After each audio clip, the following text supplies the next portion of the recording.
Hi there, I'm Pereira of Gemba Academy, and I'd like to welcome you to this first module of our 5S course. Now, longtime Gemba Academy customers have likely seen our original 5S course, which was recorded around 6 years ago. Well, we've decided to refresh this course with some new examples, including an actual 5S case study with our friends over at FedEx office. Well, specifically, by the end of this module, you'll know what 5S is and why it's so important no matter what type of industry you work in. And finally, you'll know where the original concepts of 5S started. And as a small hint, it doesn't seem to be Japan like so many think it to be. Okay, well, let's get started by first answering the question, what is 5S? Well, formally defined, 5S is a method of creating a clean and orderly workplace that exposes waste and makes abnormalities immediately visible. As an aside, this particular image has an interesting story behind it. The man on his hands and knees polishing the floor just happens to be the president of this manufacturing company. You see, at this company, nearly all employees, including senior management, come to work 30 minutes early every day in order to clean and tidy things up. Oh, and one other small fact, these 30 minutes are unpaid and completely voluntary. But as it turns out, 5S is so ingrained into this company's culture that nearly all employees partake in this early morning routine.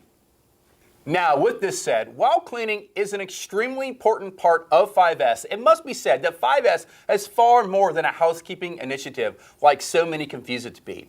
You see, as we learned earlier, one of the main purposes of 5S is to be able to identify abnormalities. In other words, if the place we work in is an unorganized mess, chances are we'll rarely be able to spot when something isn't right. But if we have things neat, clean, and tidy, we're far more likely to identify when something isn't right. Okay, well, now that we have a better understanding of what 5S is, let's learn about its origins. Now, when someone refers to 5S, they're generally referring to 5 Japanese words that start with S. But it would seem, contrary to what many people assume, the origins of 5S may not be Japanese after all. In fact, Henry Ford's Can-Do program, which stands for cleaning up, arranging, neatness, discipline, and ongoing improvement, seems to be the obvious precursor to what we call 5S today. And that actually seems to be very logical since the Japanese studied Ford's methods shortly after the war ended. But to be sure, the 5S we're focused on in this course, and in most lean manufacturing situations, is based on 5 Japanese words. They are seri, which is commonly translated as sort, seitone, which means to straighten, seiso, which means to sweep or shine, seiketsu, which actually means to sanitize but is most commonly referred to as standardized today, and finally, shitsuke, which means self-discipline or sustain. Now, later in the module, we'll dive a bit deeper into each of these 5 steps. But before then, let's spend some time talking about why 5S is so important no matter if you work in a machine shop, office, or hospital. Now, the first reason 5S is so important is its impact on safety. Now, there can be no debating the fact that a cluttered and chaotic work area is often an unsafe work area. Well, 5S at its core should always focus on creating and maintaining an organized and safe workplace. The second reason 5S is so important is that it helps us identify and eliminate waste or muda. Now, most people are amazed at how much more productive they are once their work area is decluttered, cleaned, and organized. Again, these people I'm referring to could be a machine shop operator or an accountant or a nurse who works 12 long hours each night and just wants things to be in their place when they need them. Now, the third reason 5S is so beneficial is the fact that it's low cost and very high impact. You don't need to spend a lot of money to improve 5S. In fact, you could very well make some money if you sell items you no longer need or use. Next, done correctly, 5S gets everyone in the company involved. It doesn't matter if you wear a suit and tie or a hard hat. 5S knows no boundary. So it's the perfect opportunity to bring folks that wouldn't normally interact with one another together. To be sure, this type of collaboration makes companies much stronger. Another reason 5S is so important is the simple fact that adherence to standards is a key to Kaizen. And since 5S is a standard in and of itself, it goes without saying, if you can't do 5S, you can't do lean. In fact, 5S is a key building block for most of the lean tools and concepts used today, such as one-piece flow, total productive maintenance, and single-minute exchange of dies. As they say, without 5S, you can indeed forget the rest. Okay, well, now that we have a better understanding of why 5S is so important, let's discuss each step of the process. But before then, let me just say that in coming modules of this course, we're going to explain exactly how to go about executing each of these steps in your workplace. Now, the first step is sort. Now, this step basically challenges us to get rid of the things we don't need or use. Now, this can be a very hard step for some people since they like to keep everything they've ever come in contact with. But this type of hoarding attitude only leads to clutter and disorganization. So, if we don't need it, we need to get rid of it. Now, to help facilitate the sort process, lean practitioners often use red tags similar to the ones shown in this picture. Well, rest assured, we'll be covering everything you need to know about red tagging in a coming module since, while it's not a complicated concept, there are many traps that you need to know about. Okay, well, the second step is straighten. So, once we've cleared out all the items we don't need, we need to straighten up what's left. Now, the mantra of a place for everything and everything in its place fits this step perfectly.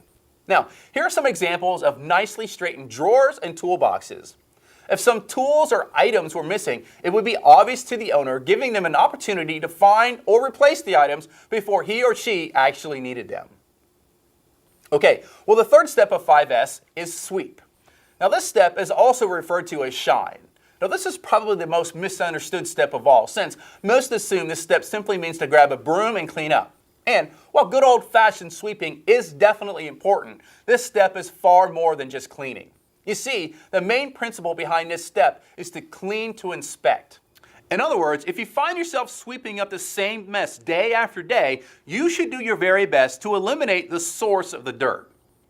Now, here's an example of sweeping in action. As it turns out, in this example, the sources of the dirt and grime were attacked as part of a total productive maintenance Kaizen event, further demonstrating how 5S and other lean principles are closely related. Okay, well, the fourth step of the 5S process is standardize. Now, this step is focused on creating standards so abnormalities are easily recognized. Things like checklists and audits are very helpful. Also, some companies even engage in corporate 5S competitions where the monthly winner gets to hold the local 5S trophy for the month, while the last place team gets the opportunity to partake in a brown bag lunch with the general manager of the facility as they explain their plan to improve. Now, one of my favorite examples of standardization is from our friends over at FastCap, who use magnets to ensure the items on their kitchen area table go back to the same place. Now, let's check in with Paul Akers to see what we mean. So we like to say leave everything better than you found it, but we've actually improved that saying. We don't call it that anymore occasionally. We call it the next guy. All you want to be thinking about in life is the next guy, not yourself, the next person that comes here. How are you setting them up to succeed or fail? So I want to leave it clean. All I have to do is grab my Windex, spray a little Windex back, put it back. Notice it's all magnetic. It goes back magnetically. It's pretty cool. Wow. Yeah, pretty cool how that works. That was not there at your last facility. I know, this is all new. Okay, so now I wipe my area off, but I wipe a little bit more in respect and leaving it better than we found it. I stand up, I wipe off the handles here in case I got some grease on there, push the chair back in, and the place is left perfect. So if I told you that I wanted you to leave it this way, would it be easy for you to do it? Yep. Why? Because you don't have to walk all the way over there to get the Windex. It's right in front of you. Right. Right? So we make processes easy. If you do that, then people are going to be able to comply. So now check out the salt and pepper. This is very cool. Oh my gosh. Okay? So now the cool thing here is, we do this for fun. You don't need to do this. But you can't put the salt in the pepper area because it's reverse polarization. Okay, man. Airproof. Look at that. Everything is dialed in. Just like that, we have Kanban levels. When the salt and pepper gets down to this level, you replace it. Even this is magnetized. Look at this. It goes right in place. Even this is magnetized. So instead of having this basket sitting like there, like most people would have, right? You can't make a mistake, and it's actually fun to do that because it snaps back into place. Isn't that totally cool? This is what work should be like. Now, as Paul said, you don't have to use magnets and go to this level of standardization if that doesn't make sense for your business. But we do encourage you to think about what would happen if all aspects of your business were as standardized as FastCap's kitchen area. So if you happen to be watching this video with a group, I'd really encourage you to pause the video in order to discuss FastCap's kitchen.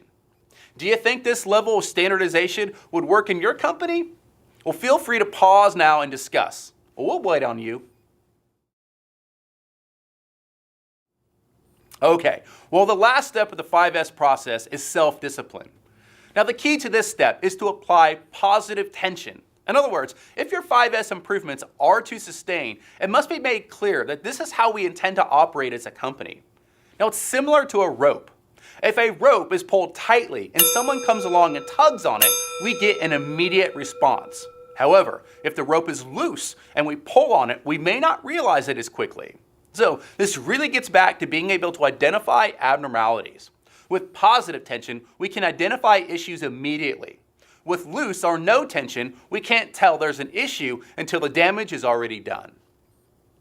All right, well, this wraps up this 5S overview module. Obviously, we've only skinned the topic of 5S in this video, but rest assured, by the end of this course, you and your organization will know exactly how to deploy 5S throughout your company, no matter what type of industry you work in. Now, throughout this course, we're going to take you on a deep dive into topics like red tagging, standardization, visual controls, and much more. And we're also going to follow a real-life case study with our friends over at FedEx office who were kind enough to allow us to film an actual 5S case study. In fact, we actually filmed 2 different events. Now, the first was of a storage closet, and the second was of a gentleman's desk.